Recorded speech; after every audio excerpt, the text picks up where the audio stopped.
Uy, ¿ya están? Y empieza.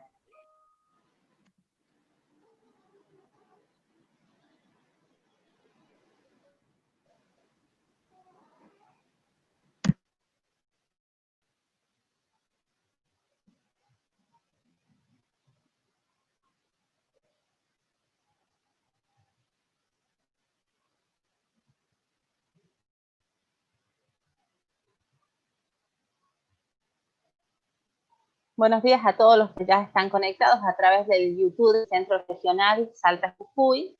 En esta oportunidad vamos a presentar una nueva charla desde la Estación Experimental de Cultivos Tropicales del INTA de Yuto. El ingeniero forestal Martín Galarza, de la Agencia de Extensión Rural Tartagal, está acompañado ya con un conjunto de profesionales de distintos puntos del país para hablarnos de lo que son los incendios forestales, aplicaciones de teledetección a planes de monitoreo y restauración en bosque nativo. Así que bueno, nosotros le vamos a pedir ya a todos los que están conectados, Martín y equipo, hay muchas personas que ya están conectadas en YouTube, de distintos puntos de nuestro país y también desde la vecina provincia de Bolivia. Así que yo te voy a dejar a vos para que vos presentes a tu equipo. Sabemos que todas las preguntas que vayan surgiendo, los participantes pueden dejarla en el chat para ser leídas al final de la exposición. Así que bueno, les agradecemos a todos los que ya están participando.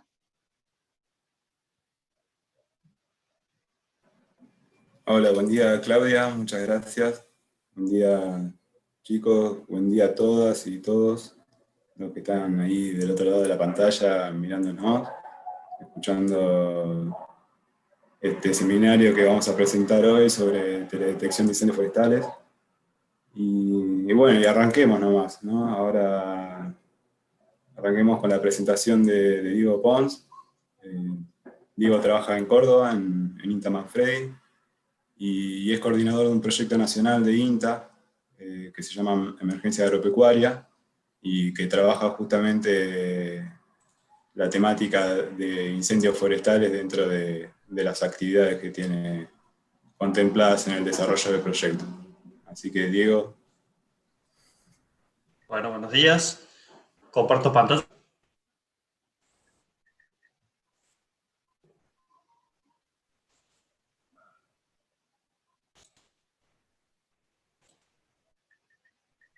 Bien, ahí se ve la pantalla.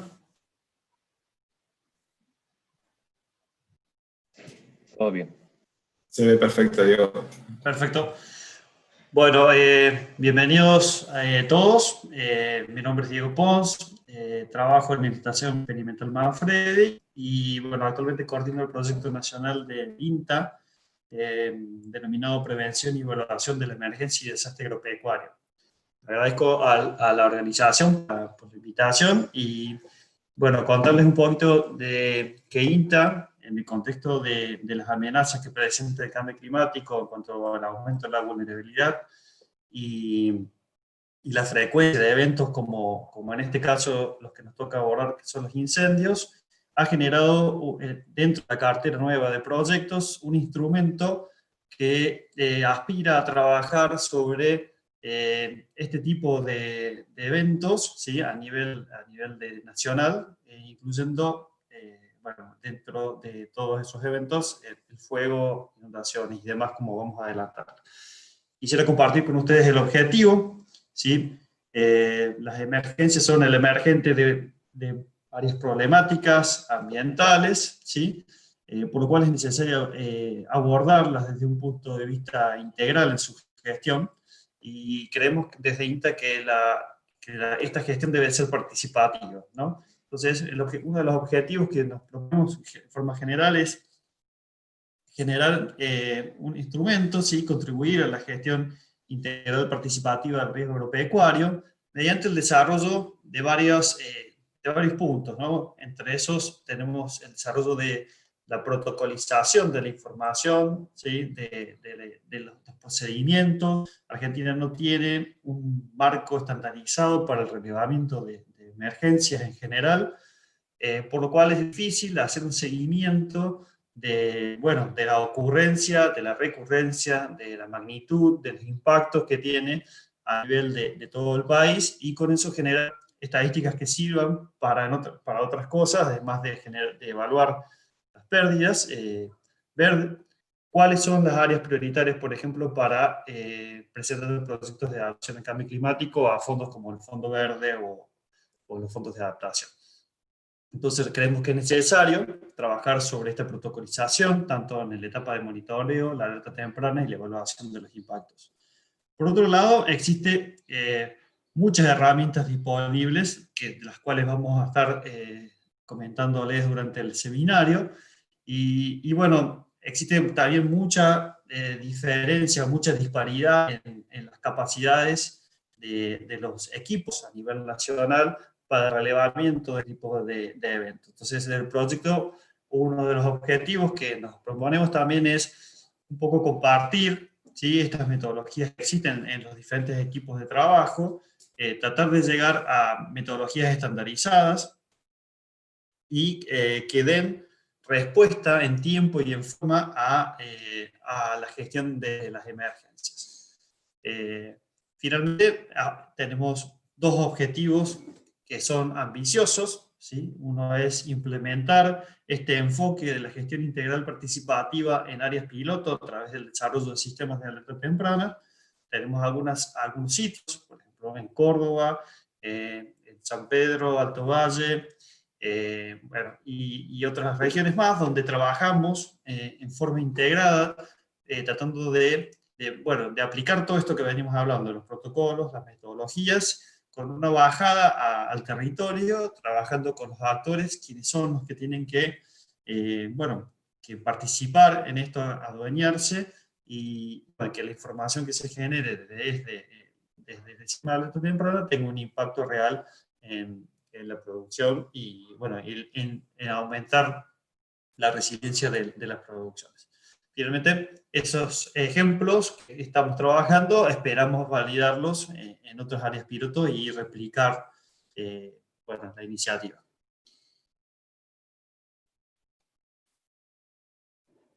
¿Cómo nos organizamos? ¿Sí? Como les decía, esta gestión integral de riesgo aspira a trabajar en todas las etapas del ciclo de la emergencia, y entonces, estos protocolos se van a aplicar en sistemas de alerta temprana, estandarizando las herramientas, trabajando en la comunicación, ¿sí?, de esta información, y sobre todo, le hacíamos con los recursos humanos y trabajando con los comités de reducción de riesgo, con los gobiernos locales, con los gobiernos provinciales. Para que se den una idea de la diversidad de eventos con los que estamos trabajando, ¿sí?, se trabaja desde sequías, inundaciones, erupciones volcánicas en el sur, heladas y deslizamientos dentro de los eventos, además obviamente de uno de los problemas que hoy nos reúne, que es el fuego, ¿sí? Hay, dentro de lo que es fuego, es una problemática que es una problemática a nivel nacional, que va desde lo que es Patagonia Norte hasta Jujuy. Es una problemática que se va incrementando con el aumento de la variabilidad climática y la extensión de la temporada seca, ¿sí?, de las rachas secas, las temperaturas. Eso hace que se empiecen a dar incendios de gran escala y que, desde INTA esperamos sumar en la gestión de estas emergencias. Para mostrarles la gran diversidad de actividades que tenemos, son actividades relacionadas desde el monitoreo de las heladas, de las sequías, de las inundaciones, también el desarrollo de metodologías, el trabajar al territorio con los sistemas de alerta temprana, la gestión participativa y la alerta temprana de incendios, generando cartografía y herramientas para ese monitoreo. Desde el proyecto esperamos, con esta oportunidad que he tenido para mostrarles, extender nuestra colaboración a diferentes grupos, ¿sí?, diferentes grupos tanto de la academia como de los gobiernos provinciales y hasta los gobiernos locales, principalmente articulando con con, por ejemplo, los cuerpos de bomberos, defensa civil, ¿sí? A través de bueno, los actores que tenemos en territorio, desde las agencias y las estaciones experimentales. Eso sería todo. Muchas gracias por su atención y quedamos disponibles para futuras consultas o colaboraciones. Muchas gracias. Muchísimas gracias, Diego. Excelente la presentación y muy clara, y la verdad que bueno, es un proyecto que algunos que estamos en el interior del país, digamos, nos permite acceder a ciertas herramientas y fortalecer ciertos procesos con actores locales en el sistema de alerta temprana y evaluación de impacto, ¿no? Respecto, bueno, hoy en la temática central obviamente es el tema de incendios forestales, ¿no? Bueno, ahora vamos a presentar a Leónidas Lizarraga, que él trabaja en parques nacionales y nos va a estar presentando un poco lo que está trabajando desde parques nacionales respecto de los sistemas de alerta temprana, digamos, de detección de incendios, focos de calor y algunas estadísticas para el NOAA. Leo. Buenos días. Gracias por la presentación, Martín. Les agradezco a todos por esta invitación. Y bueno, yo trabajo en la Administración de Parques Nacionales, en la oficina que está en Salta, que se llama Dirección Regional Noroeste, y coordino también lo que es el Sistema de Información de Biodiversidad de parques, ¿sí? Soy ingeniero en recursos naturales y me especializo en sistemas de información geográfica y teledetección principalmente, ¿sí? Bueno, poco les voy a contar esto de focos de calor y diferentes usos, ¿no? Y como introducción les quería comentar que gracias a la teledetección espacial, hoy en día contamos con un montón de imágenes que nos permiten estudiar y ver diferentes características físicas del planeta, ¿sí? Tal como les comentaba Diego, tienen muchísimos usos estos datos satelitales, ¿sí? Actualmente existen muchos sensores o misiones que capturan esos datos, ¿sí? En esta presentación yo voy a hacer hincapié en algunos productos que generan MODIS y otros sensores llamados BIRS. Yo creo que por un lado el crecimiento de la teledetección espacial y sobre todo el gran desarrollo y la gran potencia que hoy en día ha adquirido Internet, y sobre todo la popularización de su uso, ¿sí? Hoy es cotidiano en nuestras vidas, ¿sí? Nosotros como sociedad podemos hacer el seguimiento de muchos fenómenos a nivel global, ¿sí? Antes esto estaba como muy restringido a los especialistas. Hoy en día para mí está bastante popularizado con las nuevas herramientas que aparecen día a día. Por ejemplo, uno con un mínimo de capacitación puede ver mapas de lluvia de cualquier lugar del mundo. Gracias al trabajo gubernamental, como también de organizaciones no gubernamentales, uno puede hacer el seguimiento de la deforestación en el mundo, ¿sí? O puede estos mapas, por el tema de la pandemia y las... Uy, está tapando la lista ahí. Bueno, por el tema de la pandemia y el aislamiento preventivo obligatorio que ocurrió en casi todos los lugares del mundo, se popularizaron estas imágenes de calidad de aire, donde se puede ver cómo se se restringió la actividad, la contaminación de las grandes ciudades, tanto en Santiago del Estero como en Santiago de Chile como en Buenos Aires, ¿sí?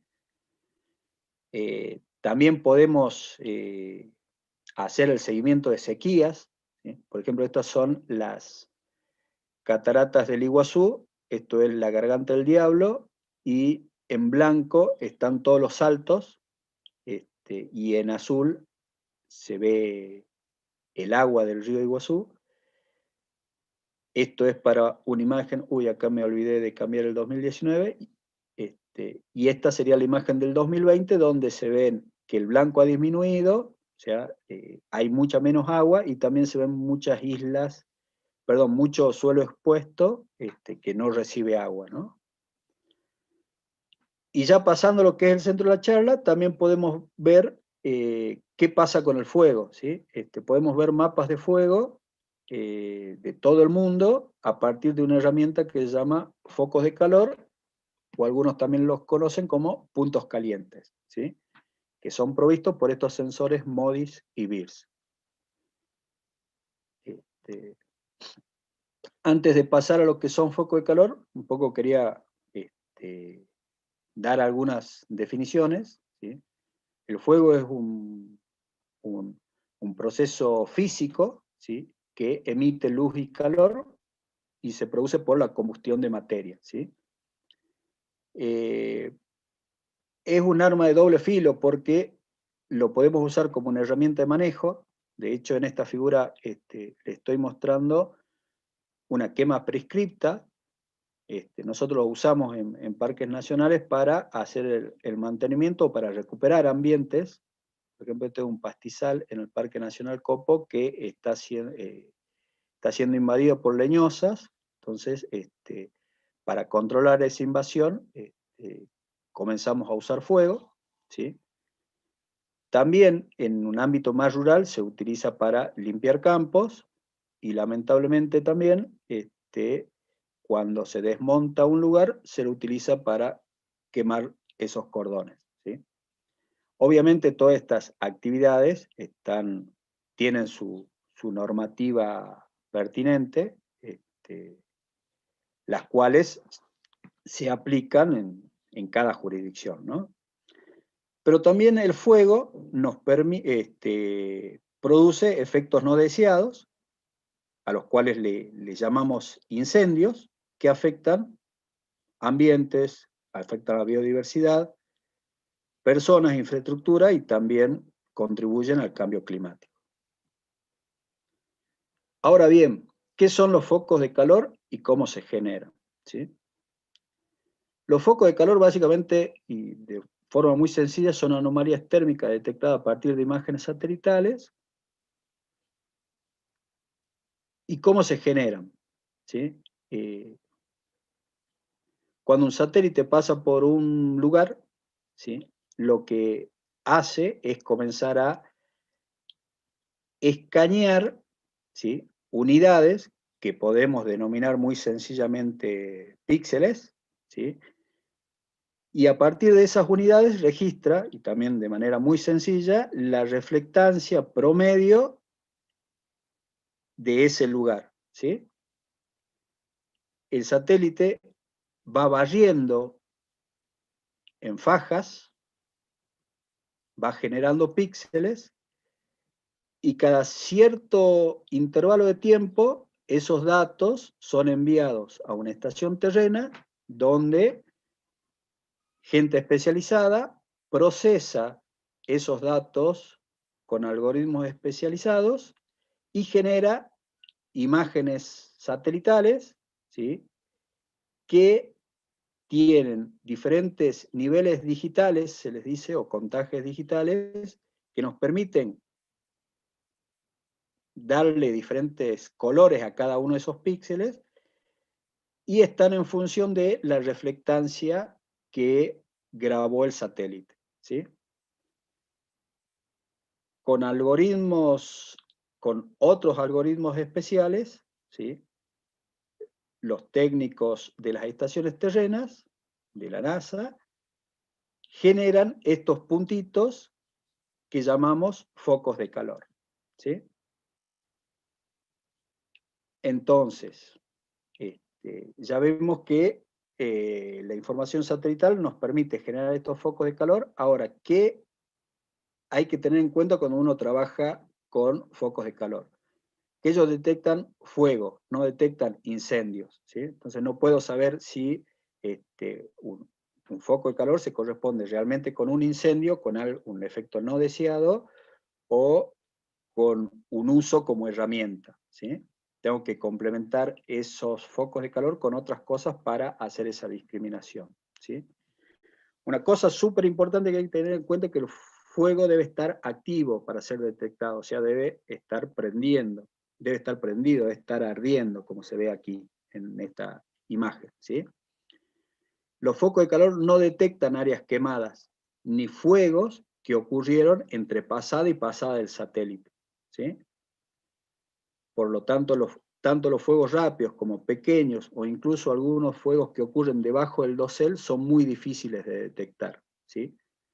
Tampoco debe estar nublado cuando pase el satélite, porque al ser un sensor pasivo, ¿sí?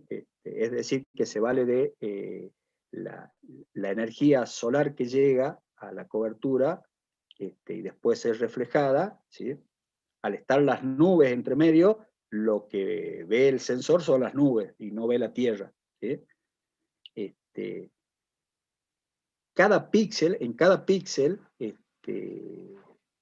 de la imagen yo puedo tener uno o más focos ígneos, ¿sí? Eso también es importante saberlo, o sea, yo puedo tener varios focos ígneos, pero voy a tener solamente un punto por píxel, ¿sí?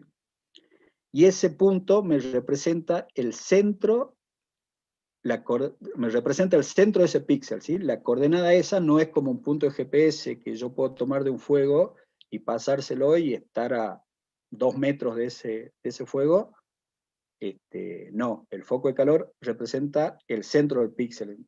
Esa coordenada me dice que acá posiblemente haya un fuego, tanto acá como y puede estar localizado tanto acá como 400 metros a la redonda, ¿sí?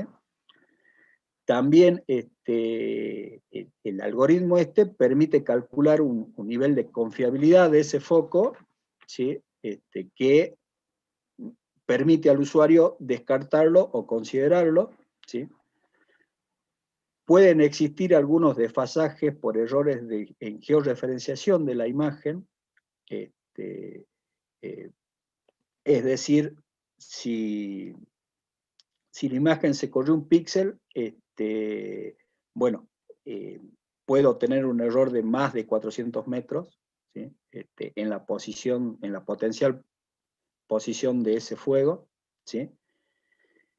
Y también pueden existir falsas alarmas que se corresponden con erupciones volcánicas, pozo de gas, suelos con alta temperatura o incluso cuerpos de agua, ¿sí?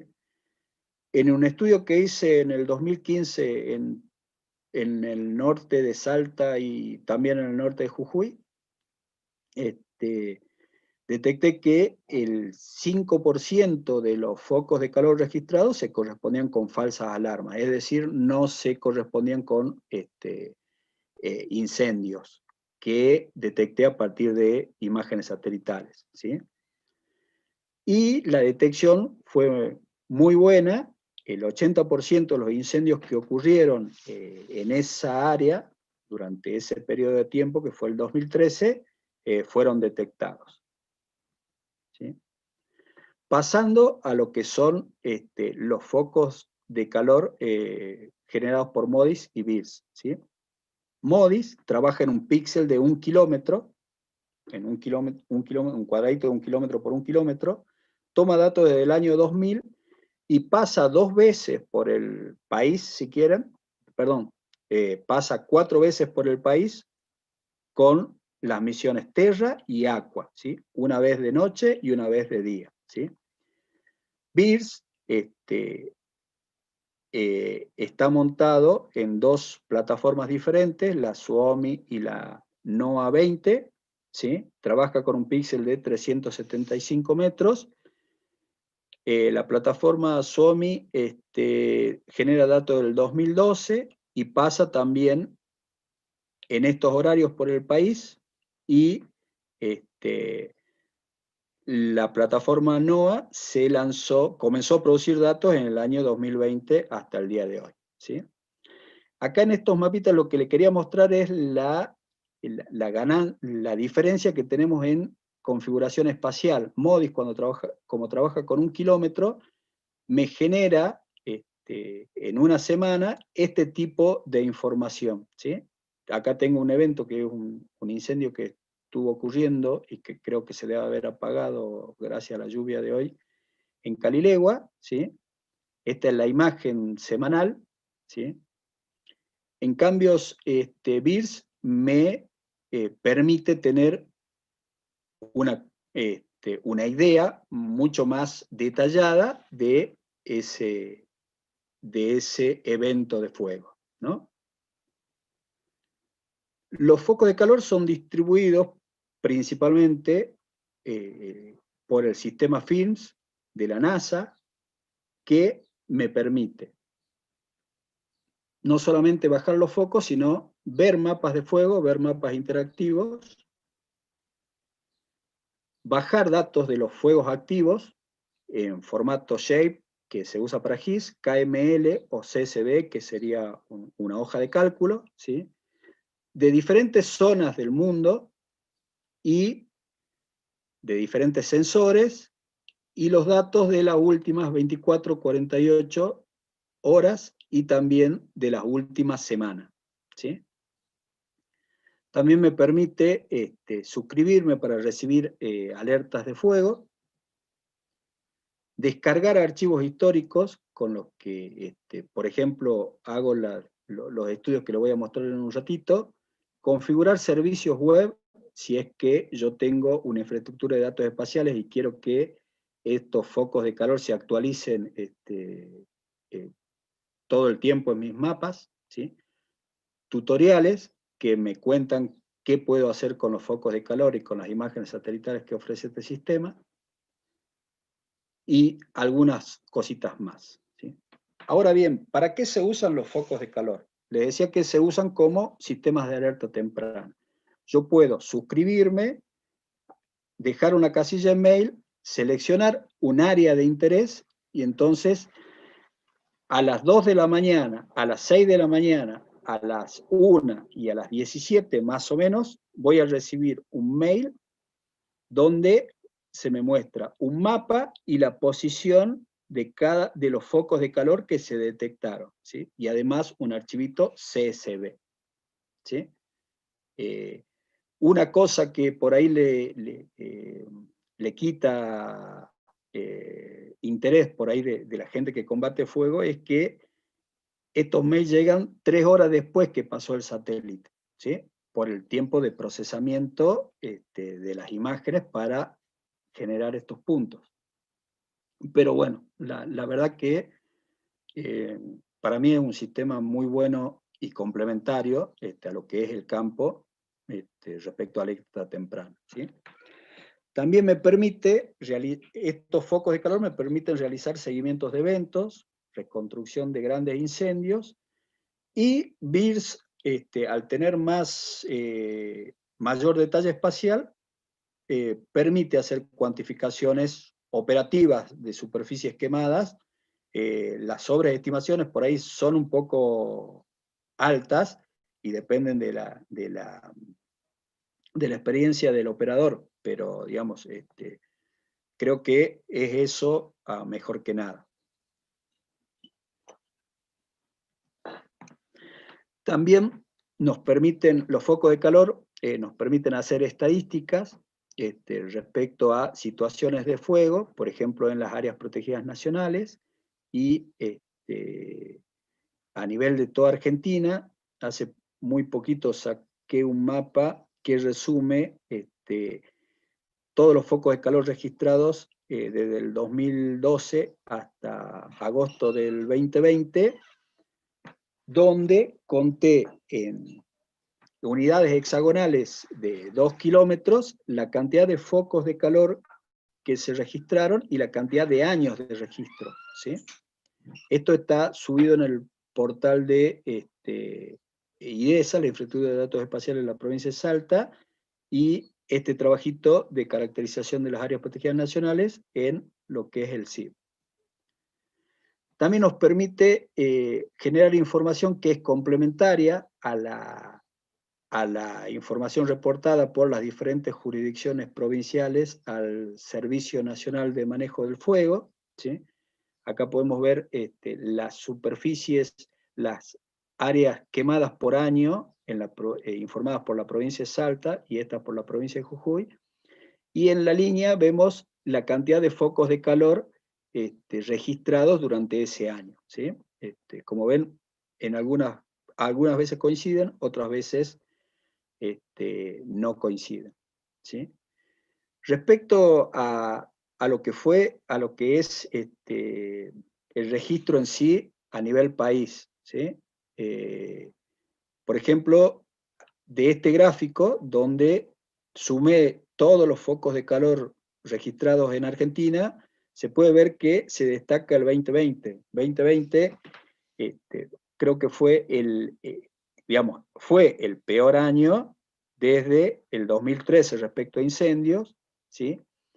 Y acá hay un ranking por provincia de la cantidad de focos de calor registrados por cada una, ¿sí? Como podemos ver, Formosa y Santa Fe son las que se destacan, tuvieron un 2020 bien complicado, lo mismo que Santiago del Estero, Chaco, Corrientes, Entre Ríos y también para destacar Córdoba, ¿sí?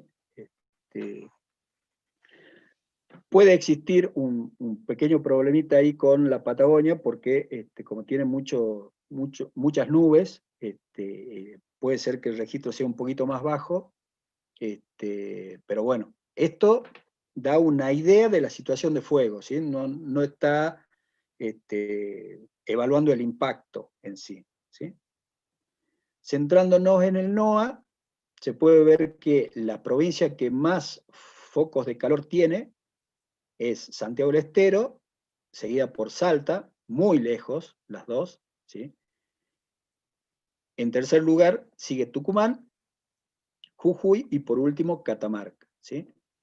Para ir un poquito más adentro, lo que hice fue discriminar estos focos de calor, pero por ecorregión, para poder ver cuáles son las zonas del NOAA que se queman más. Acá pinté con diferentes colores según la magnitud de la suma esa, y vi que el Chaco de Santiago del Estero, el Chaco salteño y las yungas salteñas son los ambientes que más fuegos tienen, ¿sí? Además, como el foco viene con el dato de fecha, uno puede hacer una caracterización temporal y evaluar las épocas de incendio, ¿sí? Y esto todavía lo estamos trabajando, también ver en qué coberturas caen los focos de calor, ¿sí? Si realmente se corresponden con lugares, nuevos desmontes o lugares cultivados, digamos, al quemar los cordones, siempre el fuego está ligado a esos terrenos habilitados para hacer agricultura o ganadería, ¿no? Pero también una gran porción, sobre todo en las selvas pedemontanas y en los pastizales de altura, coinciden con estos elementos naturales, ¿sí? Acá se puede ver la contribución, la concentración en las zonas cañeras de Tucumán, ¿sí? Y bueno, diferentes cosas más que se pueden ir interpretando si tendríamos un poquito más de tiempo, ¿sí? Bueno, eso fue todo. Le agradezco mucho por su atención y quería aprovechar este momento para dar mis gracias a los brigadistas y guardaparques y otros combatientes que trabajan en la supresión de incendios, agradecerles por toda su dedicación Y bueno, y también para desearle un muy feliz cumpleaños a mi compañera de vida, Caro, que justo hoy coincidió esta charla con su cumple. Muchas gracias por la atención y espero haber sido claro. Muchas gracias, Leo. Excelente la presentación. En especial al leer tu tesis de grado, la verdad que se nota la dedicación que le pones a esta temática y la expertise que has generado, la verdad que es sobresaliente, y esperamos contar con tu participación en algún curso que podamos llegar a estar brindando para acercar este tipo de herramientas a los gobiernos locales, a actores locales, tipo organizaciones, ¿no? y otras instituciones que muchas veces les es muy difícil acceder a este tipo de herramientas, ¿no? Bueno, vamos a continuar con Nicolás Marí, que nos va a presentar las estrategias de seguimiento de incendios forestales en Córdoba. Nico trabaja en INTA y ya viene con varios años trabajando sobre la temática de incendios forestales. Nico. Buenas, hola, ¿cómo están? Gracias, Martín. Bueno, en el día de hoy, en esta oportunidad queremos mostrarles un poco el trabajo que venimos haciendo en Córdoba. Ustedes saben que este año fue un año muy complejo, muy complicado en términos generales respecto a la ocurrencia de incendios. Y bueno, le vamos a contar cómo venimos trabajando ya un tiempo. Confirmame, Martín, si se escucha bien, por favor. Sí, Nicolás, se escucha bien. Muchísimas gracias. Bueno, yo quería encarar la presentación con tres principales temas. El primero, sobre la necesidad que vemos de un cambio de enfoque en relación a cómo trabajar la temática de incendios acá en la provincia de Córdoba, qué herramientas tenemos y cómo podemos usarlas, y una suerte de propuesta que aborde la problemática de la gestión integral del riesgo de incendio, ¿no? Sobre la necesidad de un cambio de enfoque, la idea es presentarles este esquema que trata de lo siguiente. Generalmente atendemos un problema en el hoy, sucede y salimos por detrás a, por ejemplo, apagar el fuego, ¿no? La gran mayoría de los recursos que dispone la provincia y la nación están puestos en el hoy, o lo que llamamos el durante, es decir, sucede un evento y vamos detrás de él a apagarlo. Muchas veces queremos también pensar o prevenir lo que va a pasar mañana, o lo que es el posfuego. Puede interpretarse como entender las condiciones de un incendio para al día siguiente trabajarlo, o atender, una vez ocurrido el evento, atender la cuantificación de los daños. Pero otra cuestión importante es la etapa previa a la ocurrencia de un incendio, el ayer, ¿no? Es decir, poder anticiparse a las condiciones por las cuales se genera un incendio. Entonces, este esquema nosotros lo denominamos como el ciclo de ocurrencia de incendios, ¿no? Evidentemente estamos muy concentrados en lo que pasa en el hoy, en el durante, buscamos atender lo que va a pasar mañana, pero no estamos lo suficientemente preparados para poder prevenirlo.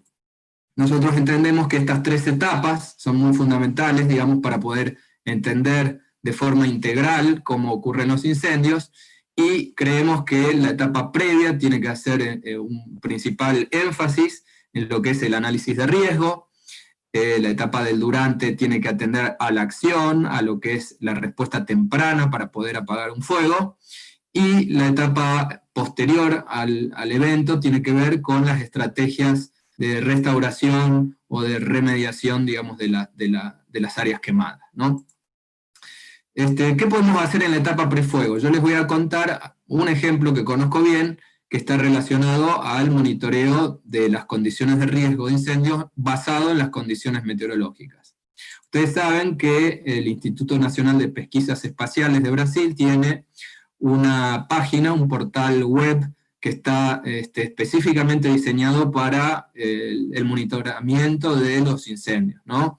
Y en este caso tienen una aplicación de riesgo de fuego basado en datos meteorológicos que permite al usuario poder observar la condición de riesgo basado en las condiciones atmosféricas, en base a una escala que plantea un valor mínimo de riesgo, o bajo, medio, alto o crítico, para el día actual de observación y para los días siguientes. Fíjense cómo, por ejemplo, podemos ver la evolución del riesgo de incendio a lo largo del tiempo. Esta sería una herramienta de muchas herramientas que existen. Yo hoy les muestro esta, como para poder entender que si observáramos con el tiempo suficiente las condiciones meteorológicas y cómo impactan estas condiciones sobre la vegetación, tendríamos una herramienta de prevención, llamémosle, que nos permita adelantarnos a un evento, ¿sí?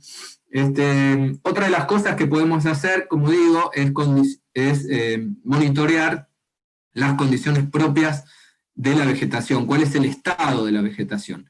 Y aquí también la información satelital juega un rol importante en relación a poder ver a través del tiempo cómo es esa condición de la vegetación en función del estado hídrico que mantienen las distintas coberturas vegetales, ¿no? Acá podemos ver en este mapa, por ejemplo, cómo podemos trabajar con lo que se conoce como la anomalía de índice verde, ¿no? La anomalía de índice verde se describe como un indicador que nos permite ver cuál es la condición relativa de la vegetación en un momento determinado, comparado con sus registros históricos medios, y cómo varía ese registro histórico a lo largo del tiempo. Entonces, si estuviéramos situados en determinado momento del año, ¿sí?, podemos comparar la situación actual, o sea, la trayectoria del comportamiento de la vegetación actual, en función de los datos máximos, promedios y mínimos históricos. Eso nos permite situarnos en forma relativa en un momento dado y poder saber si la vegetación está más seca o más húmeda. Si contamos con estos mapas a lo largo del tiempo, podemos ver cómo son estas variaciones y poder de alguna manera identificar sitios que están sufriendo un estrés mayor, sitios con mayor estrés que otros, ¿sí? La anomalía nos permite ver el estado relativo de la vegetación en un momento dado comparado con el pasado.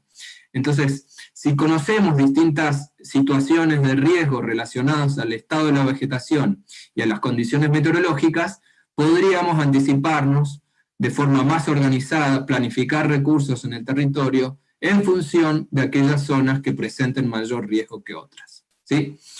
Pasando al durante, es decir, el momento, la acción, nosotros tenemos varias herramientas. Acá quería presentarles, por ejemplo, una animación de la ocurrencia de focos de calor, este producto que Leónidas nos contaba recién, que es muy útil para el monitoreo.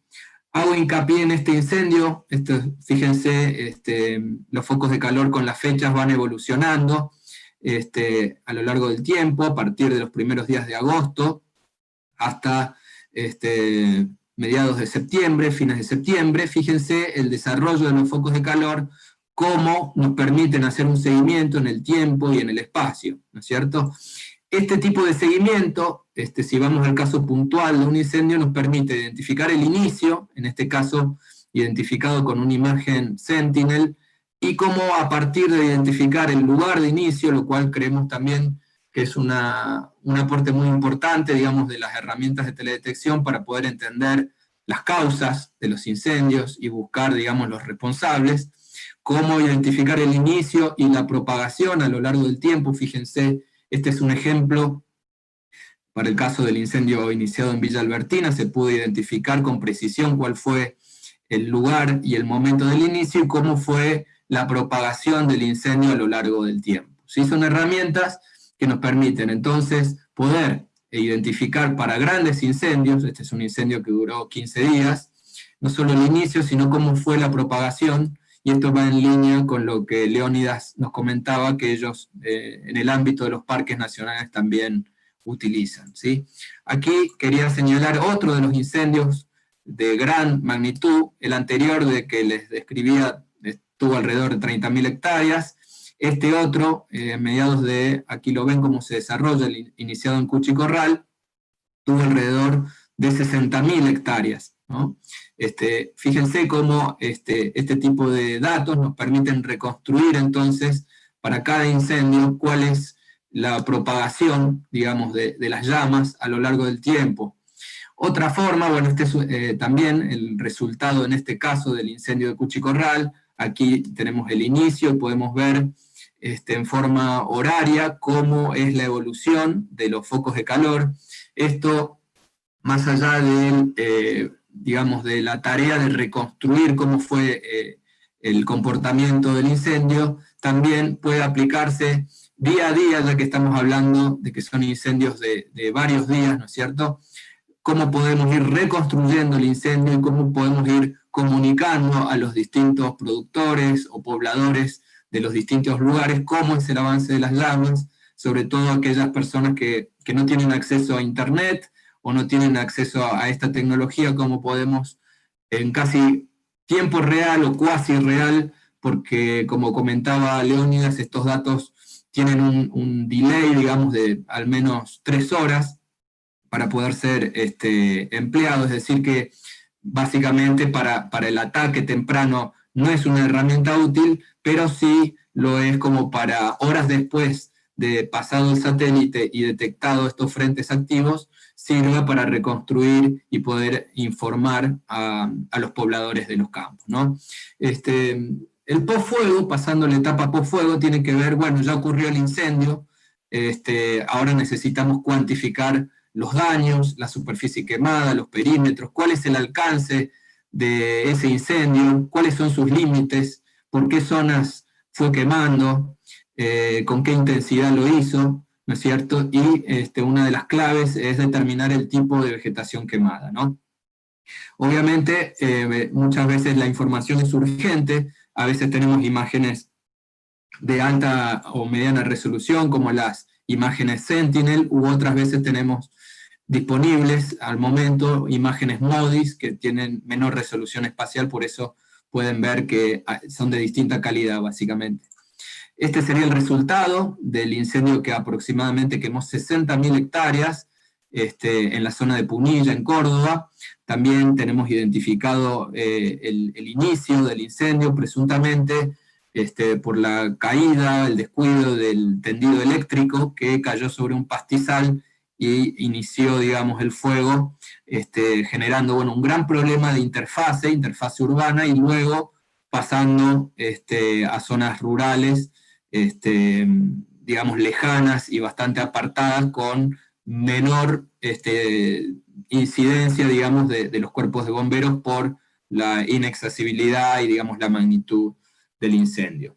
Este tipo de herramientas además nos permiten ver con mayor detalle, por ejemplo, cuál es la afectación de determinado campo, poder analizar cómo fue la superficie quemada en determinado perímetro, y en particular, este es el caso de Villa Albertina que les comentaba recién, de gran importancia poder determinar no solo lo que hace a la superficie, sino cuál fue la afectación sobre los distintos tipos de vegetación, sobre todo para poder cuantificar los impactos, sobre todo, bueno, desde el punto de vista de la producción ganadera, cuál es la pérdida de forraje, en este caso alrededor del 40% del área quemó pastizales naturales, otro 50% arbustales y matorrales, y monte, que entraría en la clase de bosque nativo, un 12%. Aquí hay cierta discusión porque en realidad el arbustal y el matorral, o más bien los matorrales, también pueden ser considerados bosques o bosques secundarios.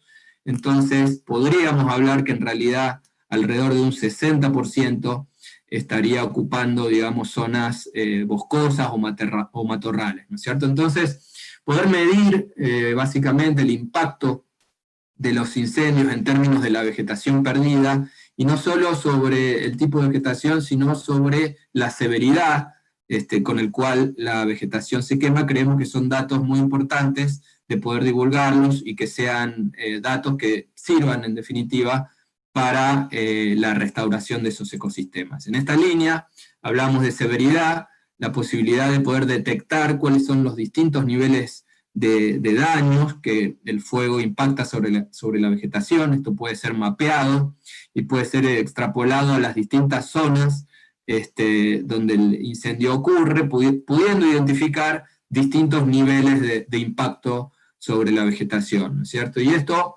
traducido a una planificación, y le doy pie a esto a Flavio que nos va a contar las experiencias que ellos tienen, se traduce en que determinados ecosistemas van a necesitar distintos tipos de intervenciones en función del nivel de impacto del fuego sobre los ecosistemas.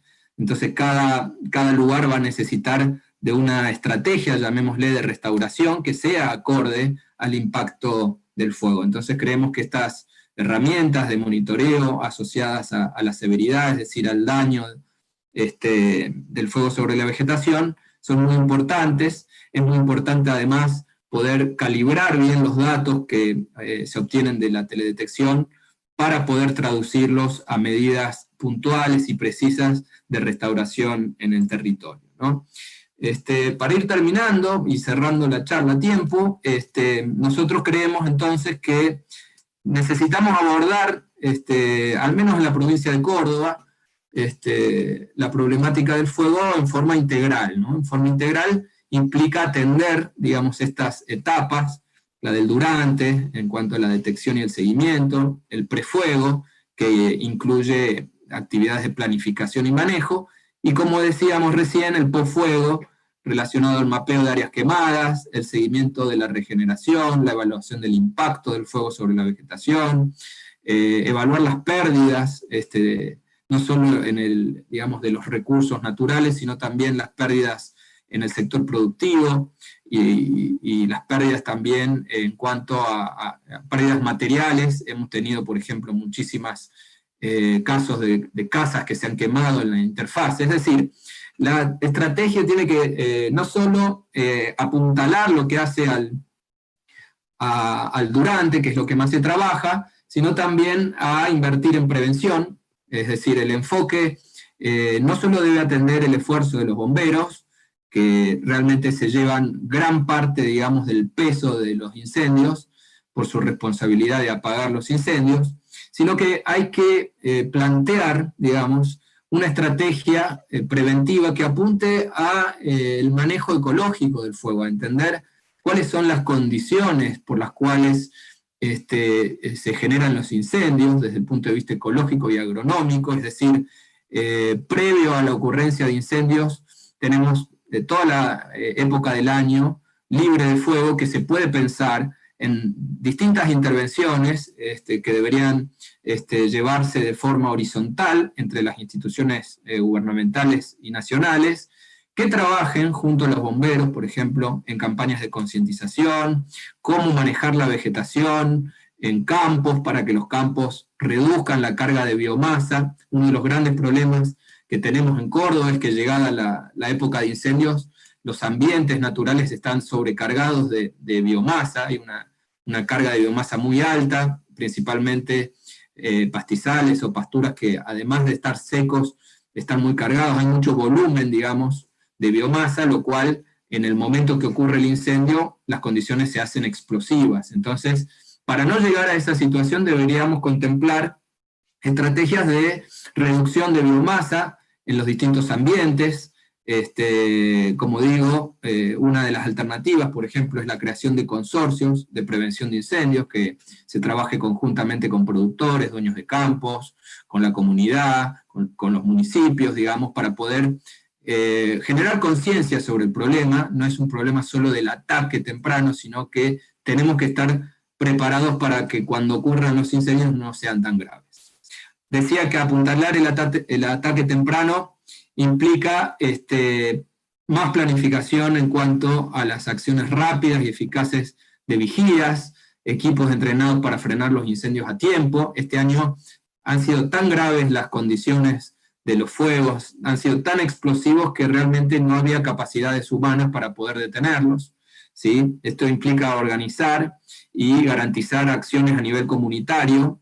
Se habla también del aporte de brigadistas formados, brigadistas forestales, que atiendan más allá de la interfase urbano-rural, porque los esfuerzos actuales de los bomberos en Córdoba están sobre todo puestos en salvar casas y vidas humanas. Entonces, ya cuando los incendios exceden la interfase urbana, las capacidades de los bomberos se ven limitadas porque los incendios escapan al control en frentes kilométricos, los cuales son muy difíciles de parar, ¿no es cierto? Entonces, pasando y en síntesis del post-fuego, se debe garantizar la restauración de las áreas quemadas mediante la planificación del uso del suelo. Una de las herramientas que tenemos en la Argentina es la ley de bosques, hay que respetar esa ley, hay que reglamentarla, y sobre todo, una de las cuestiones es que el enfoque de restauración busque trabajar sobre la recuperación de la biodiversidad y todas sus funciones ecosistémicas asociadas. Esto no implica solo una campaña de reforestación, sino implica una visión holística de recuperar todo el ecosistema, también considerando que esos ecosistemas están en ambientes productivos y que en esos ambientes productivos, digamos, hay que garantizar que la producción siga adelante, pero contemplando la conservación o la recuperación de los ambientes quemados. Con esto cierro, Martín, y bueno, muchas gracias por la oportunidad de contarles este trabajo. Muchísimas gracias a vos, Nico. Excelente la presentación y bueno, y esta experiencia muy valiosa que están desarrollando desde la Agencia de Cruz del Eje, digamos, esta visión holística, ¿no? Y en esta situación temporal que a veces se da, que muchas veces ponemos foco sobre esta situación del durante el incendio y nos olvidamos también que hay un tiempo pre y un tiempo post, digamos, para tomar medidas y acciones holísticas a nivel del socioecosistema, ¿no? Muchísimas gracias, Nico.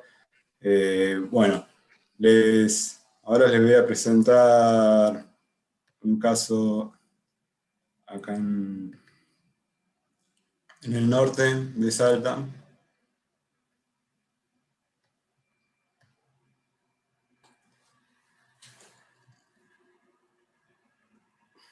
Bueno, en relación a los contactos que hemos generado con Nicolás, con Diego el año pasado, en relación a otro proyecto dentro de INTA, empezamos a tomar un poco algunos elementos que ellos estuvieron trabajando y bueno, y ahí es como el proyecto de emergencia agropecuaria especialmente, digamos, y Euroclima están de alguna manera trabajando las capacidades locales, ¿no? Y como algunos pudimos acceder a esos espacios de capacitación y empezar a contar con ciertas herramientas, y bueno, un poco la idea es mostrarles esta experiencia de monitoreo de incendio que estamos desarrollando en las yungas de San Martín, un departamento acá en el norte de Salta.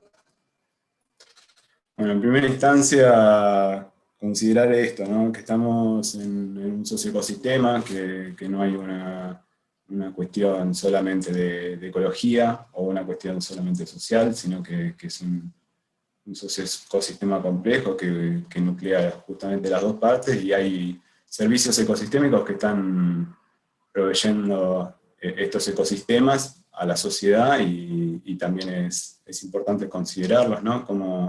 Como hoy el dióxido de carbono se pone como una moneda más, digamos, en esta cuestión de estar atentos a las condiciones de cambio climático y poder llegar a poner un freno a este aumento acelerado de temperatura.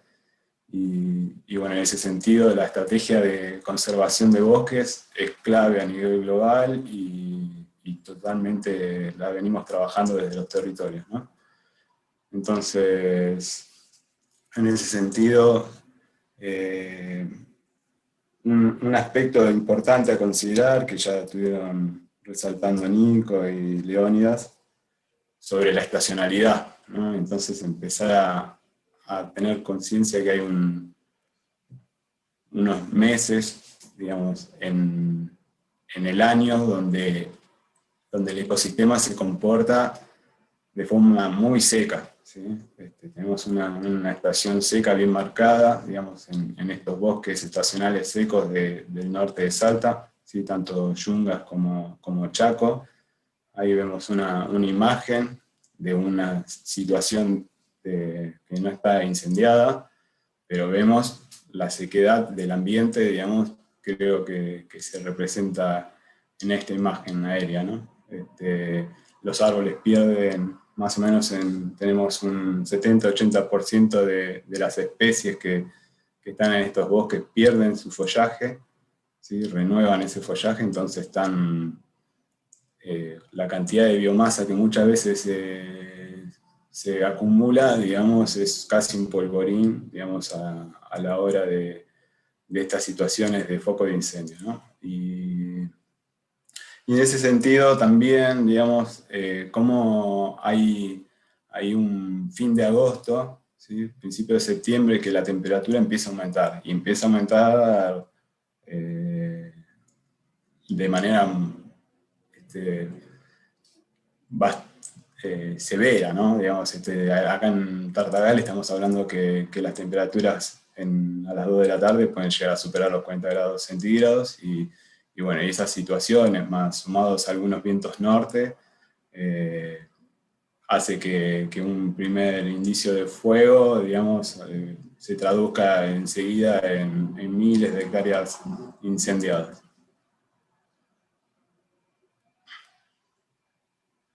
Pero bueno, hablando de esto del socioecosistema y cómo estamos involucrados como sociedad, íntimamente relacionados con el ecosistema, vemos cómo en esta imagen de FIRS del mes de octubre para el 2020, digamos, acá en el territorio, la mayor cantidad de concentración de focos de calor están concentrados sobre el eje de Ruta 34, ¿no? Sobre este eje atraviesa la Ruta 34, es decir, que están toda la parte poblada, digamos, del territorio, y bueno, vemos que la verdad que se concentran, digamos, los focos de incendio principalmente en esa zona, ¿no? Asociado a esto, digamos, en el 2017 realicé un estudio, digamos, siguiendo las tendencias de un índice verde de MODIS, ¿sí? para seguir cómo está el estado de conservación de alguna manera, digamos, un índice verde que aumenta su valor, está hablando de que el ecosistema vegetal está teniendo mayor actividad fotosintética, entonces se traduce en un mejor estado de conservación, y a la inversa, digamos, índices verdes bajos, digamos, niveles de índices bajos, estamos hablando de una actividad fotosintética menor, y eso se traduce en un estado de conservación menor, en este caso de los bosques, ¿no? Y bueno, y acá vemos un gráfico, digamos, donde con un algoritmo pude detectar, digamos, los cambios que producían, que se producían en esta tendencia. Y bueno, y ahí vemos, por ejemplo, cómo ocurre un pequeño cambio en esta situación, otro acá y otro acá, ¿no? Y vemos cómo hay algunos que realmente cambian, digamos, la tendencia de los datos. Estamos hablando de que, por ejemplo, en niveles de media, ¿sí? De estos datos, estamos hablando que a veces bajan en un 50%, digamos, de los valores que venían trayendo de la tendencia, pero especialmente uno de los valores que cambia es la estacionalidad, es decir, cómo varían los datos dentro del año, y en ese sentido, digamos, se ven aumentos a veces del 200%, digamos, en relación a la estacionalidad, digamos. La verdad que el ecosistema ante ciertos eventos se comporta radicalmente distinto, y esto es un poco lo que marcaba Nico, que hay zonas incendiadas, digamos, que muchas veces, como por ejemplo podría llegar a haber sido esta, digamos, donde no hay un cambio de tendencia en el estado de actividad fotosintética del bosque, pero sí ante ciertos eventos, digamos, a veces cambian radicalmente, digamos, el estado de actividad fotosintética de ese bosque, y que, bueno, se traduce obviamente en otro tipo de servicios, ¿no? Digamos, principalmente para nuestro territorio, la madera es uno de estos servicios importantes, digamos, a tener en cuenta. Ha dado las primeras producciones que han dado origen a las ciudades, donde, digamos, han sustentado los primeros inicios de las ciudades, como por ejemplo Tartagal. Y otro, por ejemplo, otro servicio muy importante, digamos, es el agua. Digamos, estamos en una zona semiárida, y tener, digamos, niveles de bosque mejor conservados aumenta mucho la calidad de agua que podemos proveer, principalmente de algunas de las cuencas que proveen agua a las ciudades, ¿no? Otro servicio que hoy está muy presente es la carne, ¿no?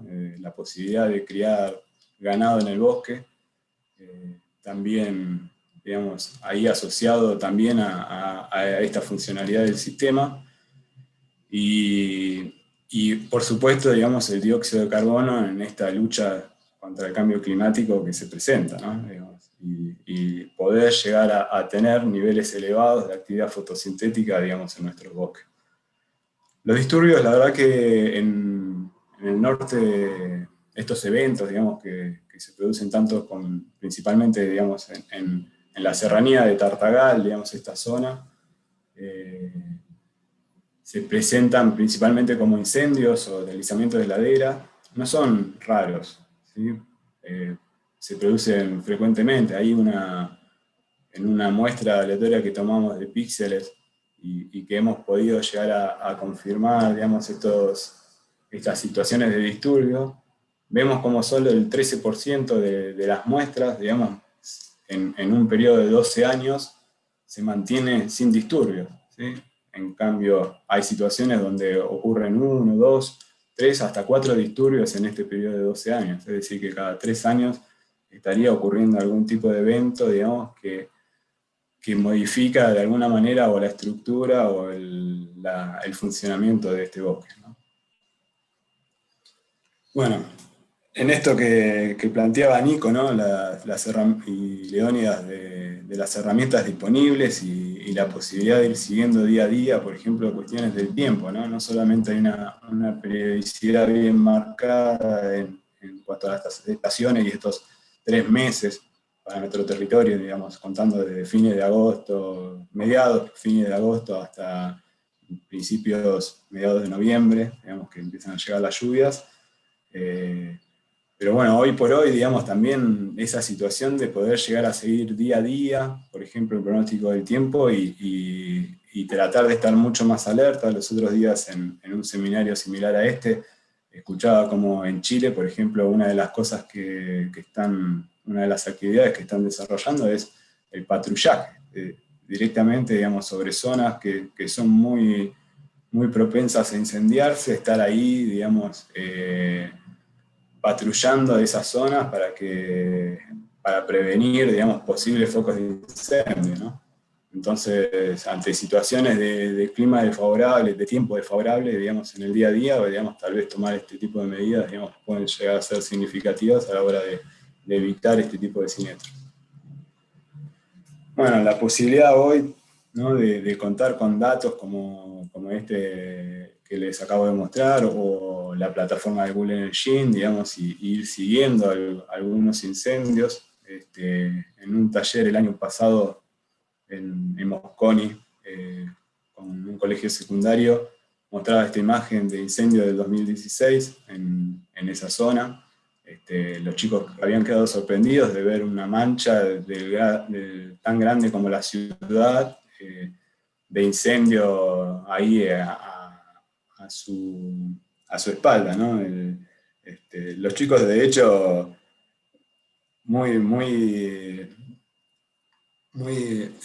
el incendio, digamos, no deja de ser un evento vivido, ¿no? Un evento donde se produce humo en alguna época, donde se ha aproximado el incendio a la casa, digamos, y el miedo, el temor sobre eso, y la vivencia y los recuerdos, digamos,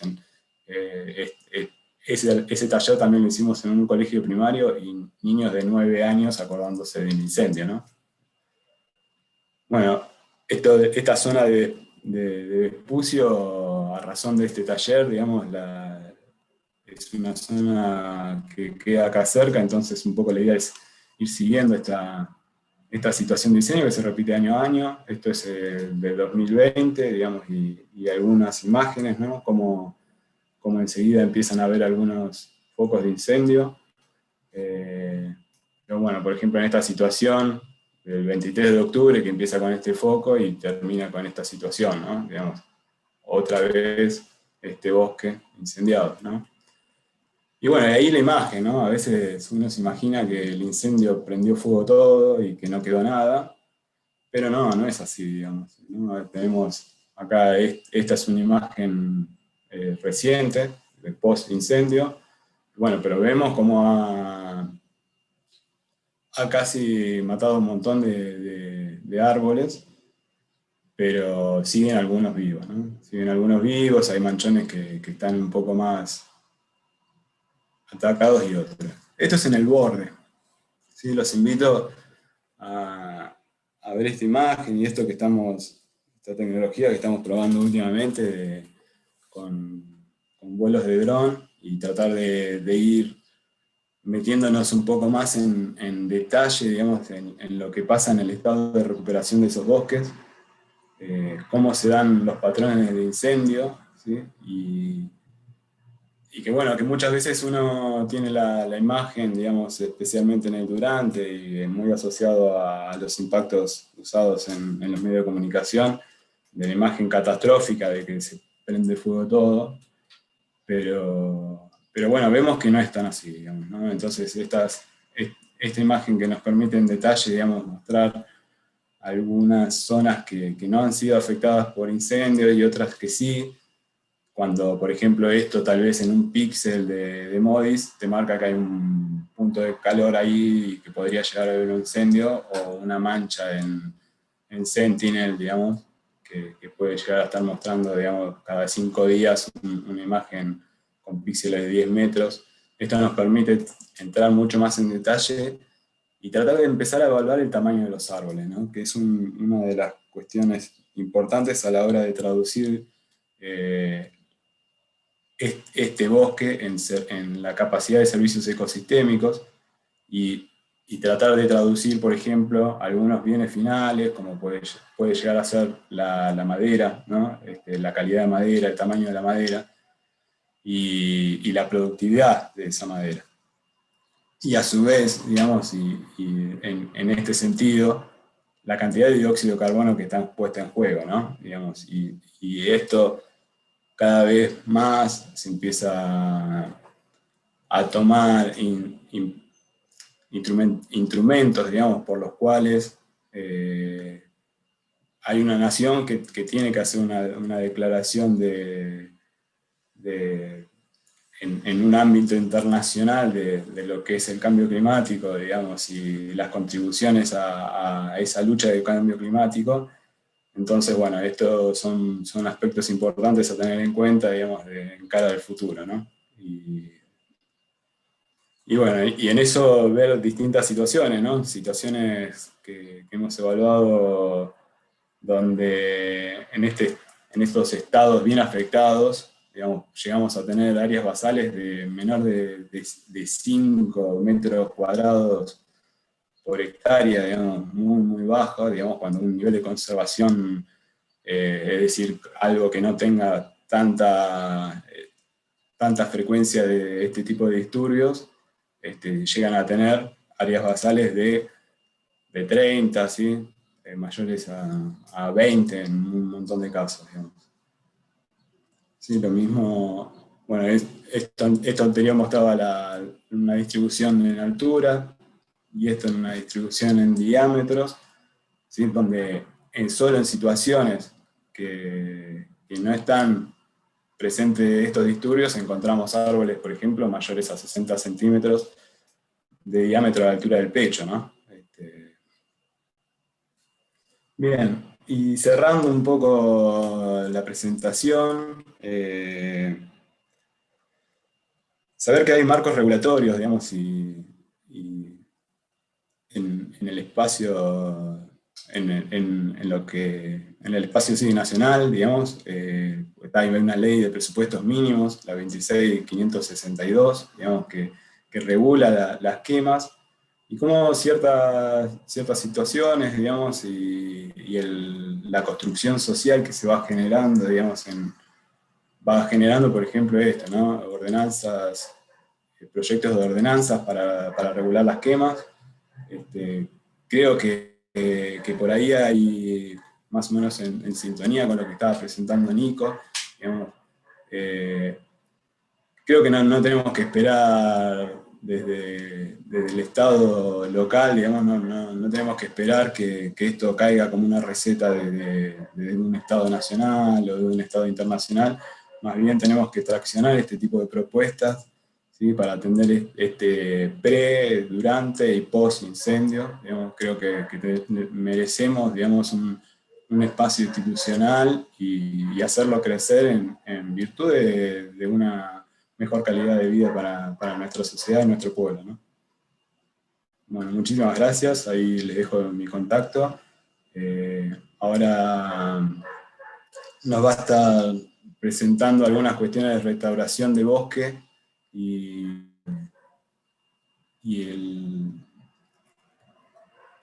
seguimiento de incendios en el caso de Jujuy.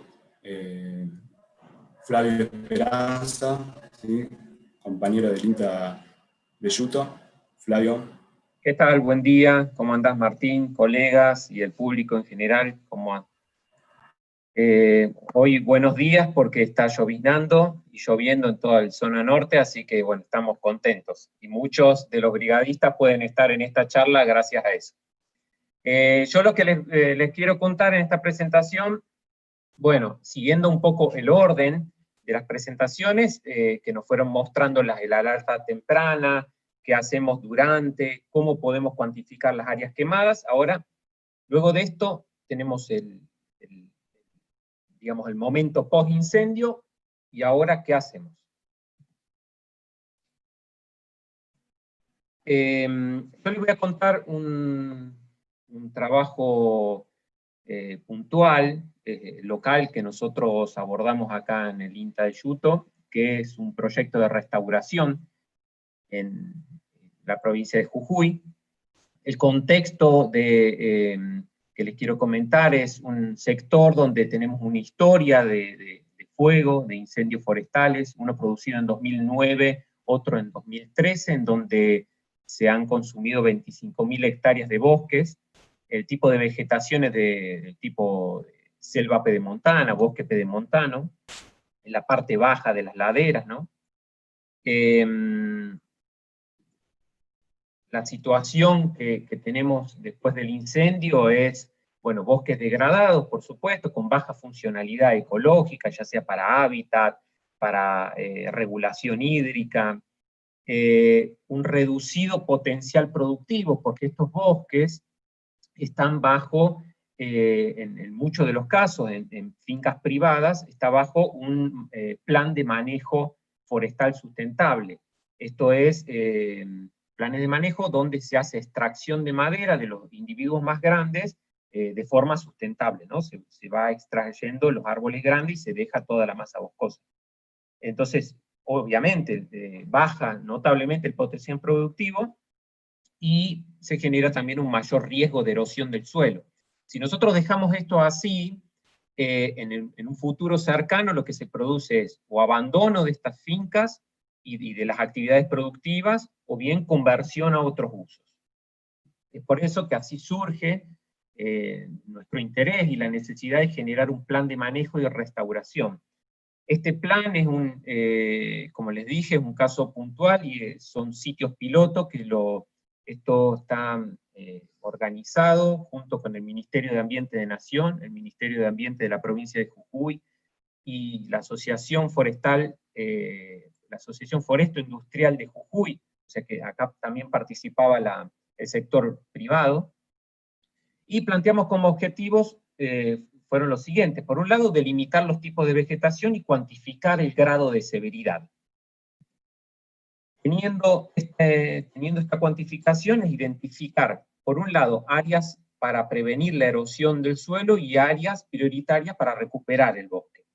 Teniendo estos sitios, digamos, la siguiente etapa fue establecer las estrategias de manejo y restauración, y algo no menor es promover acciones de comunicación y difusión, como ya dijeron mis anteriores colegas. Esto, digamos, es un punto crucial, porque si bien uno actúa, estamos trabajando en el post-incendio, es fundamental prevenir, concientizar, sensibilizar a la población, buscar otras alternativas por ejemplo, manejo de pasturas, que en muchos casos se generan incendios a través de esto, un manejo de las pasturas. Entonces, nosotros buscamos, en este último punto, es empezar a minimizar todas esas situaciones de riesgo que digamos, pueden llevar, si no actuamos en este punto, puede llevar al fracaso de todo lo que hicimos antes. En los primeros puntos, entonces, bueno, hicimos un análisis de la severidad del incendio. Utilizamos este índice, un índice normalizado de área quemada. Entonces, bueno, esto nos colaboró Emanuel Vicentini, parte del equipo, en donde obtuvimos un mapa donde nos muestra los grados de severidad. En rojo oscuro, Bordeaux, tenemos la severidad más alta, en naranja una severidad media y en amarillo una severidad baja. Los sitios en donde ubicamos estas parcelas de restauración, las pueden apreciar acá, en donde tenemos una parcela ubicada en alta severidad, una parcela ubicada en alta media severidad, una en media y otra en baja. Como les decía, una de las primeras acciones es la cuestión de prevenir la erosión del suelo. Aquí nos ha colaborado en esta parte el ingeniero López Morillo, que está realizando su maestría, terminando, donde trabajó todo este tipo de herramientas, utilizando un modelo digital de elevación, y empleando este software, que es de código abierto y de libre acceso, de licencia libre, es el SAGA. Con esto obtenemos cuestiones geomorfológicas, o sea, variables geomorfológicas del terreno, pendiente, curvatura horizontal, curvatura vertical, y con estos elementos obtenemos este factor, que se denomina factor LS, el cual tiene en cuenta no solo la pendiente, la inclinación del terreno, sino también la longitud que tiene esa ladera. Esos dos factores son fundamentales para cuantificar la erosión hídrica. Con este factor, entonces, hemos podido localizar e identificar cuáles van a ser las áreas prioritarias para empezar a realizar acciones para minimizar la erosión del suelo, ¿no? Otro de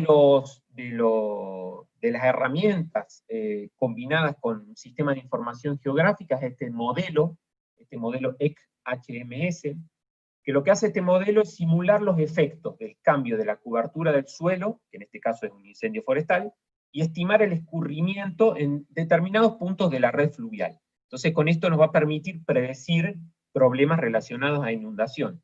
Esto es parte de la tesis de maestría de López Morillo, en donde se hacen análisis de un modelo digital de elevación con las curvas de nivel, se calculan las subcuencas, se calcula de forma automática la red de drenaje, y con esto se carga en el modelo EC-HMS y obtenemos así los valores de escurrimiento máximos combinados con valores de precipitación, ¿no? Tenemos que tener los valores de precipitación, que en este caso tenemos la estación meteorológica de Yuto, en donde vamos a tener estos valores máximos, ¿no?, de escurrimiento.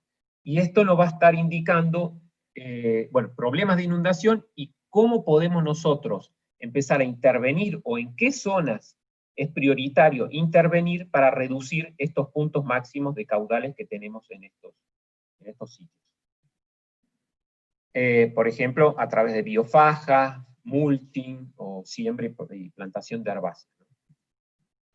Yendo a la restauración del bosque nativo, queremos mostrarle qué fuerte es la relación entre la severidad del incendio y la estructura del bosque remanente, lo que queda, ¿no?, el bosque degradado.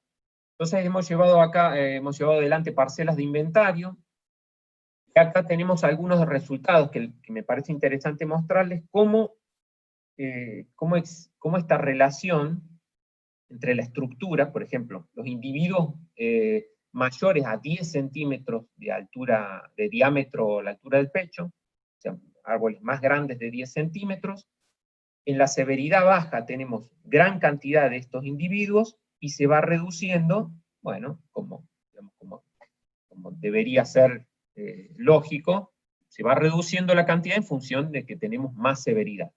Lo mismo sucede con el área basal. El área basal, por las dudas, para todo el público en general, es las sumatorias de las secciones de los árboles. Es decir, si tuviésemos el tronco, la circunferencia del árbol, se suman todas las áreas esas de los troncos.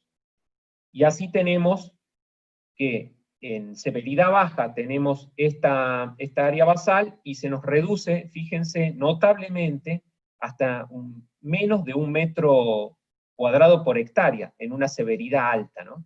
Siendo que, como comentaba Martín, el área basal de referencia es entre 18 y 22 metros cuadrados por hectárea. O sea que notablemente todos los bosques están degradados, y bueno, no tiene nada. Sin embargo, y como mi apellido lo indica, Esperanza, tenemos es el chiste fácil. Tenemos esta medición, fíjense, los individuos por hectárea de menos de 10 centímetros de diámetro a la altura del pecho. Y acá, efectivamente, notamos que estos bosques tienen la capacidad de recuperarse, de una alta recuperación, ¿no? Entonces, fíjense que con severidad baja, estos individuos chicos que principalmente son renovales y rebrotes, ¿no? Rebrotes hay muchos, ¿no? Tenemos un notable incremento cuando tenemos una severidad alta, ¿no? Cuando el incendio quemó o mucho tiempo o con mucha intensidad de energía, tenemos muchísima cantidad de estos tipos de individuos. Lo que hay que tener presente es que si son muchos rebrotes, estos rebrotes van a ser de las especies que tienen esa capacidad de rebrote. Las que no tienen esa capacidad no van a estar presentes, ¿no? Entonces eso es una cuestión ecológica a tener en cuenta.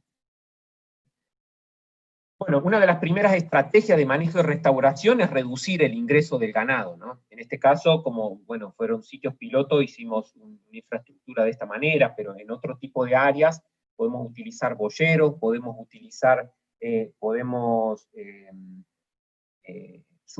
hacer suplemento con forraje, o sea, llevarle a los pequeños productores que están en la zona, llevarles un complemento de forraje, así los animales no andan por todo el sector donde vamos a restaurar. Y bueno, para la restauración del bosque nativo propiamente dicho, utilizamos dos técnicas. Por un lado, el enriquecimiento con especies nativas. Esto se hace en fajas, es decir, se hace una apertura de fajas.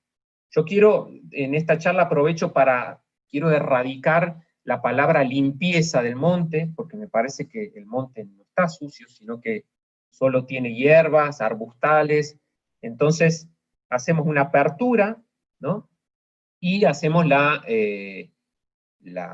plantación, ¿no? Acá tenemos algunos ejemplares en una zona muy quemada, con alta intensidad, donde tenemos, los ejemplares han prosperado muy bien. Y por otro lado, otra de las estrategias es el manejo de la regeneración y rebrote, es decir, como tenemos gran cantidad de individuos, se empiezan a competir fuertemente entre ellos, entonces lo que buscamos es lo que se denomina árbol futuro, ¿no? Se busca cuál es el mejor árbol y se realizan entonces una corta alrededor para hacer la liberación. También se cortan lianas y arbustivas, ¿no? Hay que decir que, como les comentaba, estos campos están en productores privados que utilizan la madera, entonces una de las principales estrategias que nosotros tuvimos acá es restaurar, recuperar el potencial productivo, entonces nosotros nos enfocamos hacia eso, y no tanto a una cuestión ecológica, ¿no? Entonces, aclaro en este sentido, ¿no? Para el monitoreo de estas acciones de restauración, bueno, por un lado, hemos empezado a implementar un análisis temporal del índice verde, entonces acá tenemos el área de intervención, nosotros utilizamos este programa, este sitio web en donde se denomina SATBEC, del Embrapa, que es como la institución análoga de INTA, pero en Brasil. Le hicimos el seguimiento temporal a este índice verde. Como les comentaba, en el 2013, fíjense, tuvimos una fuerte baja, acá se produjeron los incendios, se nota claramente que en los sitios donde tenemos severidad alta y alta media, se reduce más todavía este índice verde, y si observamos, vemos que relativamente se recupera rápido este índice verde. Pero bueno, nos queda la duda si es herbácea, son arbustivas, es cobertura arbórea. Entonces, es por eso que a partir de este año estamos terminando de cerrar o realizar un convenio con CONAE para utilizar el satélite de SAOCOM, que es argentino, y el Cosmos SkyMed, que es italiano, de la Agencia Espacial Italiana, que son satélites radar, es decir, que emiten señales radar que pueden atravesar parte de la cobertura vegetal, entonces podemos tener inferencia sobre la densidad de árboles, o sea, la cantidad de árboles por hectárea, la biomasa total, la altura del estrato superior, esto siempre apoyándonos también en parcelas de campo, ¿no? Por otro lado, como comentaba Martín, utilizar este tipo de drones con cámara muy multiespectral, que en el corto plazo el INTA estaría adquiriendo, y ahí nos enfocaríamos en la cuestión de cobertura de copas, relacionada a una cuestión de servicio ecosistémico de protección de cuencas, ¿no? De erosión hídrica, identificación de especies para justamente ver si podemos identificar, saber si son arbustivas o arbóreas. Y esto ya sí es una adquisición más ambiciosa que estamos en las gestiones, que es un dron con un sensor LIDAR. Este es un sensor de pulso láser que nos va a permitir llegar a identificar altura, pero en los diferentes estratos, y un volumen de biomasa y reservas de carbono. Así que, bueno, a medida que vayamos avanzando en estos monitoreos, vamos a ir mostrándoles, ¿no? Se pueden ir contactando con nosotros. Bueno, muchísimas gracias entonces por su participación. Muchas gracias, Flavio, excelente la presentación.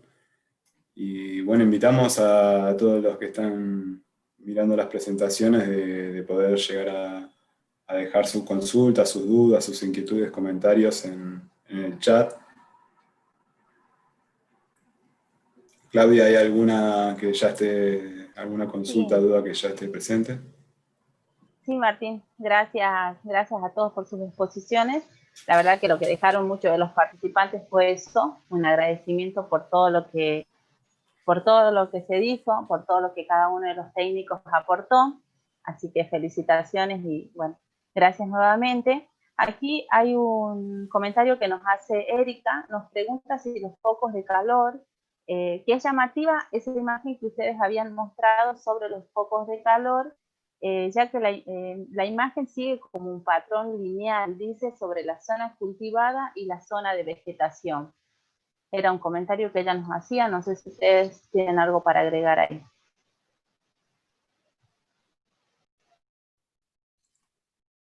Tal vez se refiera a la imagen que presentaste, Martín, del norte, que sí, que yo pude observar que hay un patrón, digamos, de borde, llamémosle, en torno a las actividades productivas, en torno a la vegetación natural, ¿puede ser?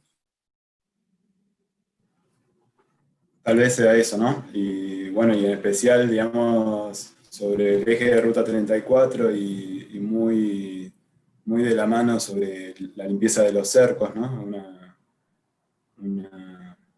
Una limpieza que se viene reproduciendo de forma tradicional, ¿no? Y que muchas veces creemos algunos que hay alternativas, ¿no? Que hay alternativas de tratar los residuos sin llegar a picarlos, por ejemplo, con máquinas costosas, sino tratar de ver de que esos residuos en la época más húmeda, digamos, se descompongan, y porque fácilmente, digamos, rápidamente uno puede reducir digamos, con los calores que hace acá en el norte y la precipitación en la época de esos meses de verano, digamos, esa masa se reduce enseguida al 50 y al 30%, ¿no?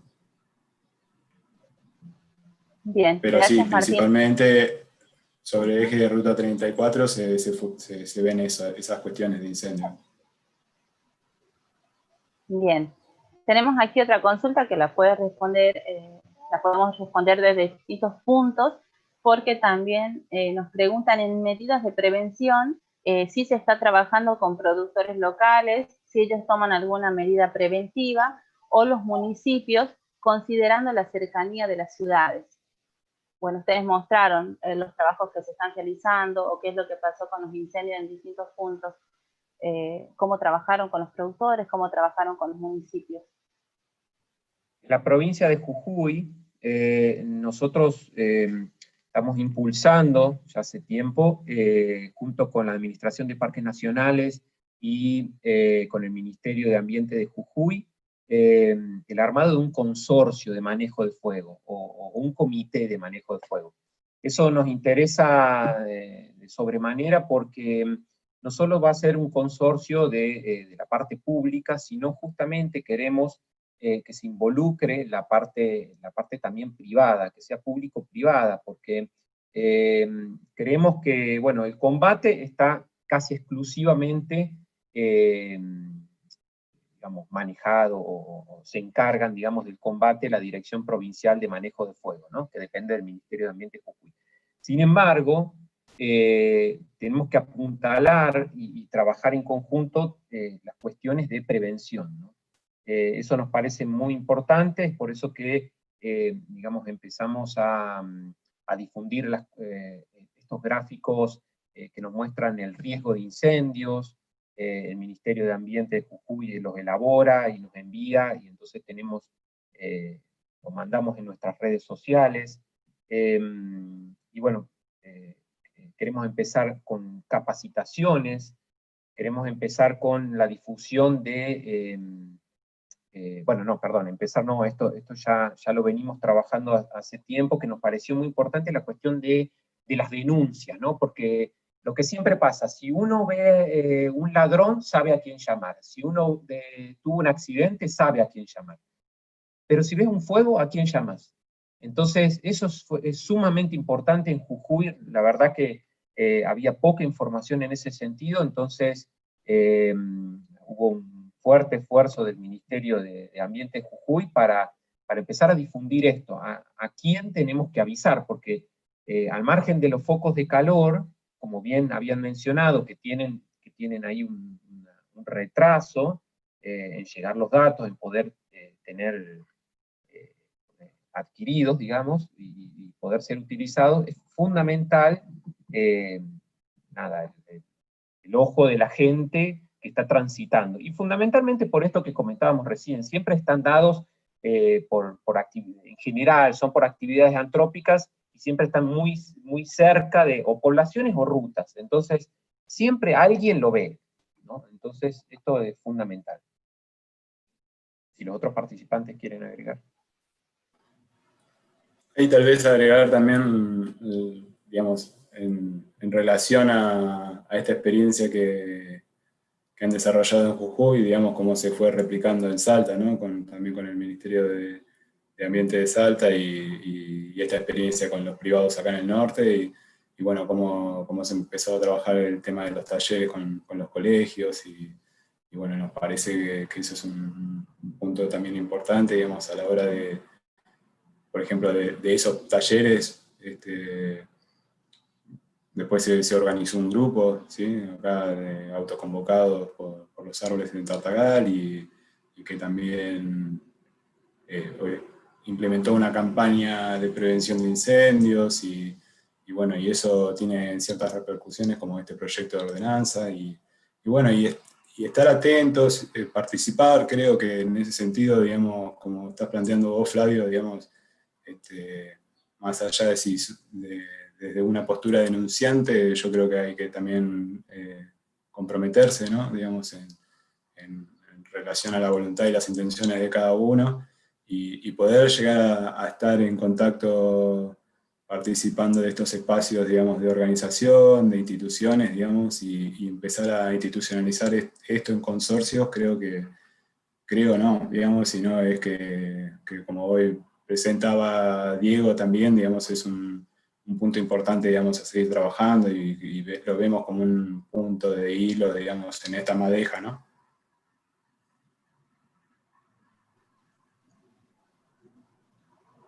Así es. Sí, Gracias por la respuesta. adherimos también a, bueno, las ideas planteadas tanto por Flavio como Martín sobre esa importancia de trabajar en lo que es interinstitucional, con una suerte de plan que, digamos, que cada institución puede, digamos, llevar adelante una parte del plan, ¿no? Me refiero, en el caso de Córdoba, a la Secretaría de Ambiente, al Ministerio de Agricultura, al INTA mismo, a las federaciones de bomberos. Es decir, creemos que el trabajo de prevención no recae en una sola institución, sino que debe haber muchas instituciones trabajando en forma conjunta.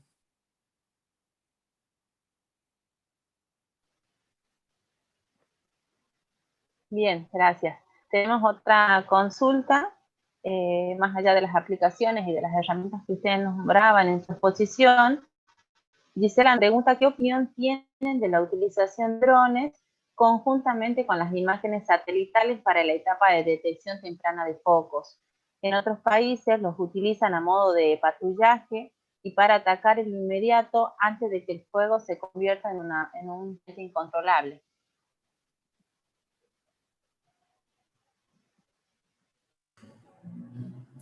Bueno, principalmente, digamos, destacar el uso de los drones. Nosotros no hace mucho que empezamos a incursionar en esta tecnología. Estamos en tratativas, como dijo Flavio, digamos, y la verdad que con bastantes ambiciones, por así llamarlo, digamos, en tratar de adquirir algunos equipos sofisticados, como por ejemplo este que nombraba Flavio del LIDAR, ¿no? De este sensor, digamos, que a través de radiometría, digamos, permite modelar el tamaño de los árboles, ¿no? Y en ese sentido, eso es un poco desde nuestro lugar, digamos, de trabajo, un poco la intención está puesta ahí, ¿no? En tratar de empezar a armar modelos en una escala de detalle que los satélites no nos permiten, especialmente en estos patrones espaciales de distribución de la vegetación, y en especial en lo que es la descripción del tamaño de los árboles, ¿no? que mediante un satélite es casi imposible, digamos. ¿Sí? Los que estamos acá presentes hemos siempre tratado de intencionar de modelar algún tipo de área basal o algún tipo de patrón gasométrico, digamos, con algún dato de satélite. La verdad que los modelos son casi imposibles de arribar a algún modelo que prediga algo, ¿no? Entonces, en ese sentido, creemos que este tipo de tecnología nos permitiría, digamos, acceder a esos datos y que nos permitiría entender, digamos, algunos procesos en esa escala, ¿no? Ahí me permito una pequeña intervención con respecto al tema de los drones. Si bien es una tecnología que hoy cada vez está más accesible y nos permite hacer mapeos en detalle, como contaba Martín, hay que recordar que son herramientas que tienen autonomías de vuelo cortas, ¿sí? Que no nos permiten hacer relevamientos de áreas muy extensas, al menos bueno, hay diferentes tipos de drones, pero con los que tenemos acceso hoy en día me parece que no podemos hacer mapeos de grandes extensiones y por lo general los incendios se dan en lugares de difícil acceso, son incendios que se van dando en forma muy remota. Entonces, hacer una detección temprana con un dron es como muy difícil, tenés que estar cerca del incendio para poder verlo. Lo que sí sirve es para hacer ese mapeo de severidad en forma detallada. Me parece que es un instrumento que se complementa muy bien con, por ejemplo, imágenes imágenes de satélites geoestacionarios, donde podemos tener una imagen por hora, ¿sí? O con mayor resolución temporal. Entonces, lo mejor que nos podría pasar es lograr la integración de todas estas herramientas, ¿no? Tener un satélite geoestacionario que nos permite hacer un mapeo con una resolución baja, pero con una alta resolución temporal, y complementarlo con otras herramientas. Una vez que detectamos con el satélite geoestacionario, ir al sitio y empezar a hacer el mapeo, si se quiere, con un dron, y esperar a la próxima pasada, por ejemplo, de un radar o de un satélite como el Sentinel o Landsat. Yo creo que todas las herramientas suman, pero bueno, una detección temprana con un dron me resulta difícil en el sentido que no todo el mundo tiene un dron. Si tuviéramos, todos los bomberos tuvieran un dron y pudieran ver una columna de humo y salir y mapearlo con el dron, sería lo ideal, pero hoy por hoy no lo veo muy viable. No sé qué opina el resto. Sí, yo coincido. Nosotros estuvimos trabajando en una quema prescripta en el Parque Nacional Copo con dron.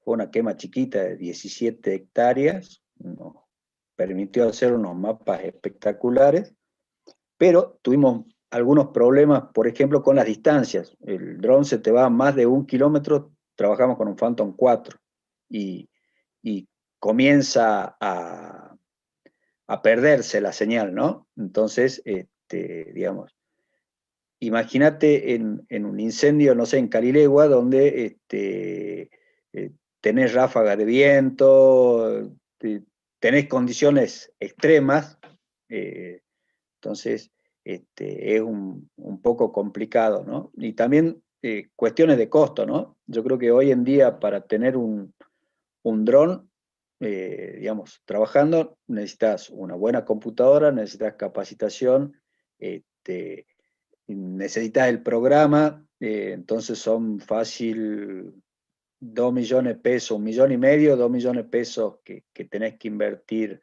para tener un equipo más o menos básico, ¿no?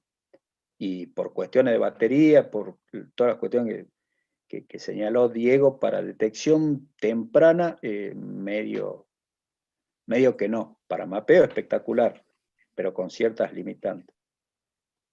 Un aporte para decisiones tácticas es muy interesante el dron, más allá, digamos, de las dificultades que pueda tener el uso y el costo, ¿no? Pero he tenido la oportunidad de ver trabajar bomberos con drones para tomar decisiones tácticas en situaciones muy difíciles donde la perspectiva que da el dron realmente ayuda mucho para poder evaluar cómo va a ser el comportamiento del fuego en determinado lugar, sobre todo en zonas, digamos, de difícil acceso y con pendientes, digamos. Básicamente es una muy buena herramienta, quiero destacar, en decisiones tácticas complejas que los bomberos tienen que tomar a la hora de, digamos, de atacar un fuego.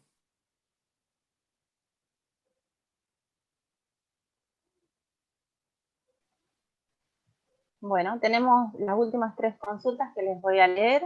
Esta es para Flavio. Dice, en lugar de SAUCOM, ¿se podrían utilizar imágenes SAR en Google para evaluar la calidad de la biomasa?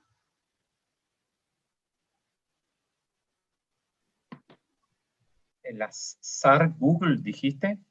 Repetime la pregunta. Sí, ¿se podrían utilizar imágenes de SAR en Google?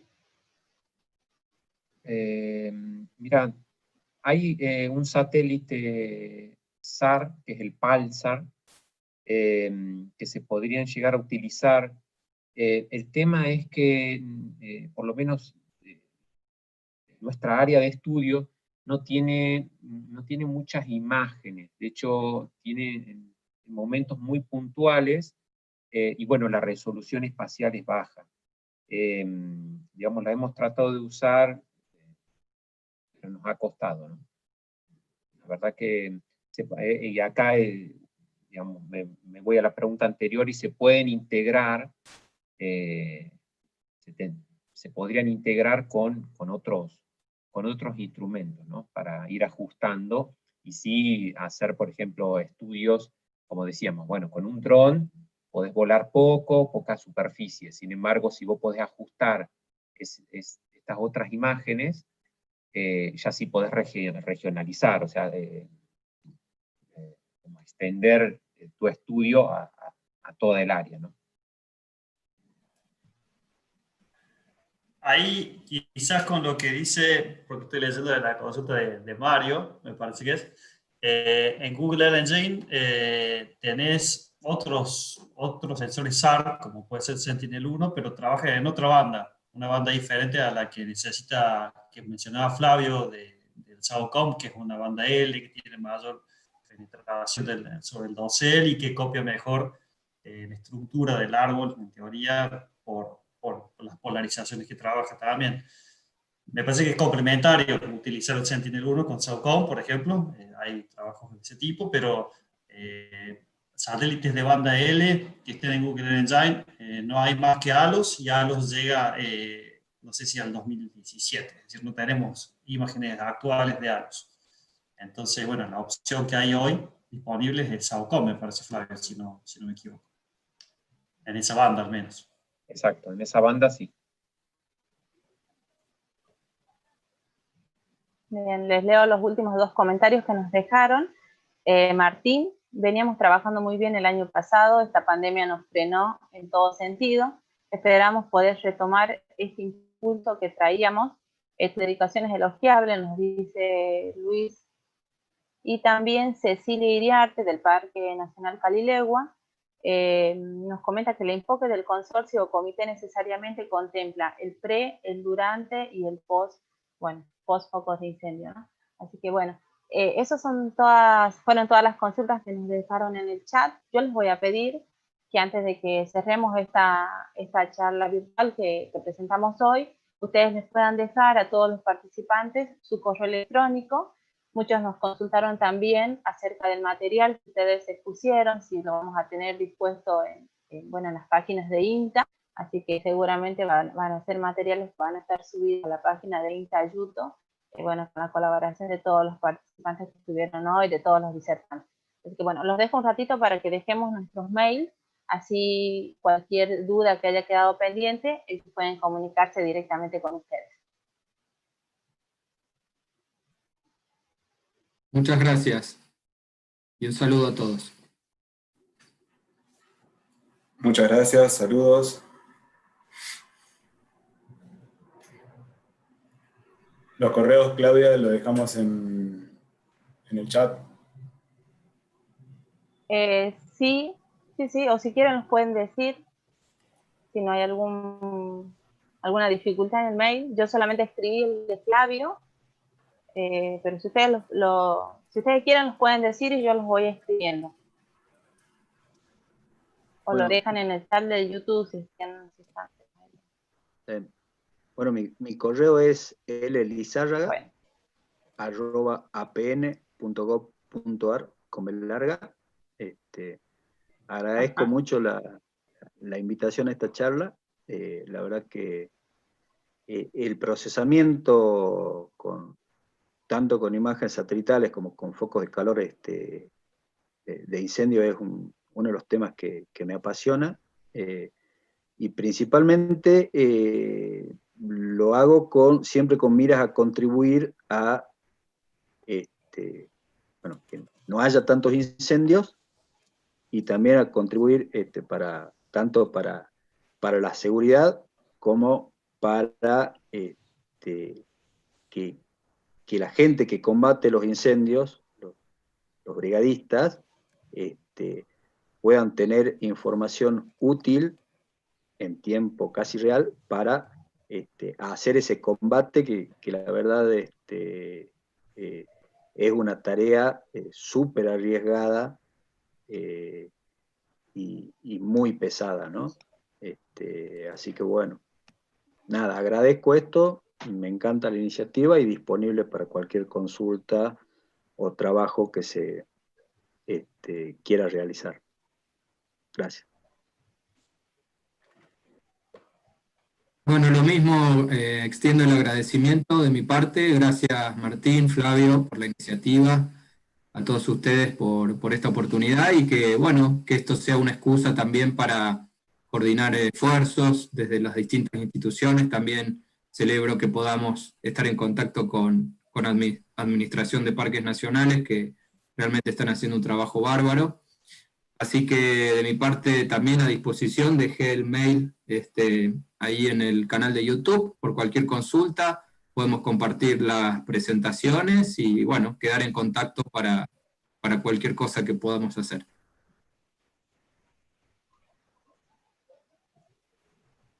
Bueno, gracias a todos los que participaron, gracias a ustedes que estuvieron disertando en estas horas. Los participantes estuvieron de Salta, de San Juan, de Córdoba, de Chubut, de Entre Ríos, de Buenos Aires, de nuestra provincia de Jujuy, de Chaco, de Santiago del Estero, y bueno, de provincias vecinas como Bolivia y Uruguay. Así que bueno, les agradecemos a todos los que estuvieron participando. Gracias a ustedes por la disertación. Nos encontraremos en otro momento. Gracias a todos.